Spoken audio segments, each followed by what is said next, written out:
Have you ever hunted on a holiday? What's your favorite holiday to hunt? I'm Taylor Drury, and this is another Throwback Thursday edition of DoD TV. This segment of DoD TV is brought to you by Bass Pro Shops and Cabela's. Cousin Jared Lurk is familiar with giant mythical whitetails. Back in 2007, he and Dad were thrown into a heart-pounding situation. So let's jump into the timber in Iowa and see if Jared can close the chapter on this historic creature. Good luck, boys.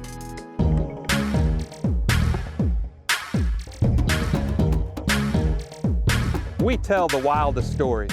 And for me, this year I tried to film everything. And I'm glassing this bean field in front of me from afar, and there's two really good deer out there. We go from planting corn in the spring on into the summer, wildlife eyes, covering ground, putting out cuttybacks on the farms, velvet at the end of the summer, on until the fall to get those last few green food sources planted and biologic. And as the season goes on, there's a hunt I was really looking forward to. It's a Thanksgiving Day trip with Kristen, Mark, and myself. Hi, Kristen. How are you? Thanksgiving comes and goes. We're home with our families, but then a cold front drives both of us back into the woods. This time, he's bringing Kristen along. Give me a pre-hunt prediction, Kristen. I don't have one. Come on. What am I supposed to say? You're supposed to say Jared's going to kill about a 170 tonight. I told him a 181 on the way here. We can always dream, can't we? Yeah. Why not? If you're going to dream, dream big. Big. We're bouncing from state to state. When the winds are out of the south, we're in Iowa on my farm. And then when the winds switch, we're going to head down to Missouri for a little muzzleloader hunting. Should be a lot of fun. Thoughts? I hope you get one. Her pre-hunts are awesome. And we're having fun, bouncing back and forth from Missouri to Iowa to Missouri. And then Kristen departs, she heads home. It's just Mark and I headed into Iowa to bow hunt a cold front. Have you ever bow hunted in weather like this? I'm sure I have. It's been a while. Normally this time of the year, Mark and I have got our muzzleloaders, our Hunter Orange, ready to go out to 150. Well, we've just got a bow tag in our pocket, and there are one or two big deer on this farm. We're trying to get them transitioning to standing beans. They went from a breeding period, cold front hit, bitter cold temperatures, and now all of a sudden they're feeding. So we had to switch our tactics a little bit, stand persistent, stand after them, but we're trying to get them transitioning out of the bedding and cover over to the standing beans in this little strip, if you will. We're sitting there, and a few deer are moving, not a lot, and all of a sudden, Hey, giant coming. I get to say some words that I didn't think I'd ever get to say again. Jared, that's Corkscrew. Is it? Yeah, Corkscrew. 100%, that's Corkscrew.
Right now, because I think that is an 8.5-year-old whitetail, the oldest deer I'm probably ever gonna see.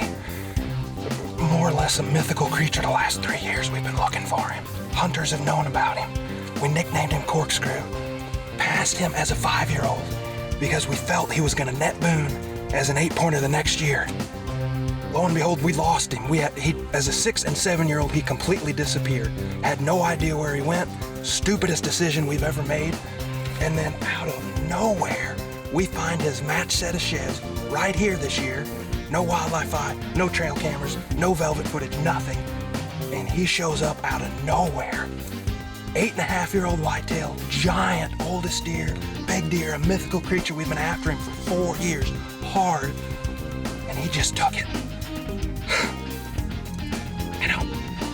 I can't say anything. I don't know what to say. It's tough. It's tough to talk. You got Corkscrew, buddy. I see my Luminoc right out there. It was a little far back. I still see the Luminoc over there. We're gonna go look at blood, go back, the luxury of the cameras, review the footage, talk about it, and come back and look for this deer in the morning. Lots of blood, lots of it. The hit is a little back and high. It's not where I wanted it. It's gonna be a long night, waiting, wondering. Can't wait to get back out there the following morning. Oh my God, I'm so excited. I slept like 2 or 3 hours. You sleep okay? Oh, yeah. All right, time to start tracking. Let's see where this big guy went. This could be a challenge. Very spotty blood. It's not the greatest blood trail. There. Nope, not that. Emotions are dropping. I'm mad at myself. I practiced all summer and I didn't hit the deer where I needed to. We're gonna stay after this deer. He tucked his tail. We still feel like it's a mortal hit. We think the blood's out there. We've just got to look a little bit harder. We tracked all day. Liver hit deer, we guess. We're just trying to figure out where the liver is in the body to see if my shot was high liver, middle liver, low liver, and then the mortality of high liver, middle liver, low liver. I'm using my pharmacy background trying to figure out in a human what's actually happening in a whitetail's anatomy and physiology. Where is that liver? How vital is it? If it's high in the liver versus low in the liver. Where the arteries come into the liver, the veins come into the liver, capillary beds. Basically, we think it's mortal, but can we provide some science to what we think? We have watched the shot over and over, analyzed it and reanalyzed it again. Based on that, what we found and what we already know from experience, we're convinced he's dead. We're going back in with renewed hope tomorrow, looking even harder for blood. Hopefully he's at the end of that trail.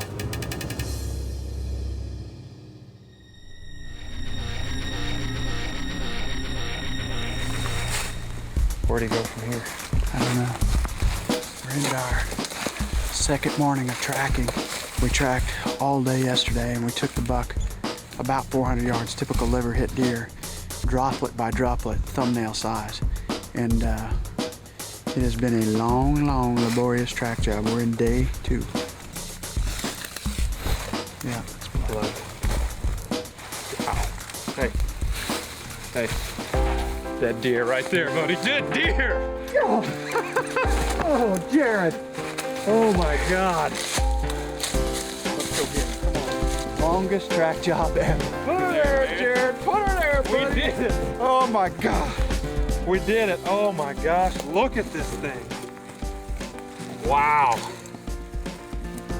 What an animal and a Without true question. whitetail legend. Well, Jared, congratulations. Thank you very I'm much. so glad we found this deer. I'm glad we did it. You know what? The presumption of death.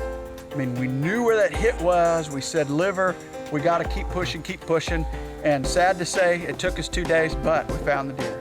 Fitting into a deer that has just literally, I said it when we recovered him, it's like my life flashed in front of my eyes. Amy when he's 3, myself when he was 4, Terry when he was 5. You passed him at age 5. We made a decision that year not to shoot him, and we didn't. We thought next year he'd blow into a monster.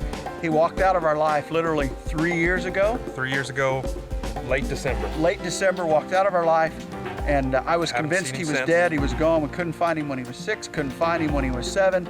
Said, Corkscrew's gone.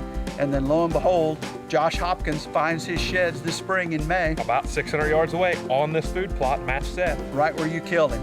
And I never thought we'd have this day, but here we are. Well, And it is a good day. fitting in, you passed him when he was 5. Here you are, you're sitting behind him when he's 8.5. Congratulations. Thank you very much. The trophy of this is the long storied career he's had documented on video, the tall brow tines, and then on top of that, an 8.5-year-old deer. Unbelievable. 8.5. And you said it, documented. I'm not so sure he's not the most documented buck in Drury Outdoors history, perhaps outdoor video history. Perhaps. I mean, wildlife eye, pictures, sightings, You know, thank Amy way back when he was 3.5, because this story could have ended right there that night, and Dave and Amy passed this deer. And here we are 5 years later, unbelievably. They're now married. I mean, a lot of things have changed, and here we've got the monarch of the woods, Corkscrew, right here in front of you. Thank you very much. Congratulations, buddy. Enjoyed it. You're going to enjoy the day, I can tell you that. Absolutely. This deer is big, and the trophy in this deer is the story. He's had a documented life, basically growing up on video. This deer changed my story. I had it all laid out. I had it all documented. I had storylines on top of storylines, and really none of them fit with Corkscrew. Leave it to old Corkscrew to change my storylines, and I tell you what, I wouldn't have it any other way. Ever wonder what goes on inside the brain of a whitetail buck that gets him up and on the move? Well, we've cracked that code and are delivering it to you in the DeerCast app, a revolution in deer movement forecasting. Available now for iOS and Android. Get ahead of your game with DeerCast. We're adding new videos every week, so make sure to click that subscribe button and check out all of our amazing content. This episode of DoD TV was brought to you by Mossy Oak.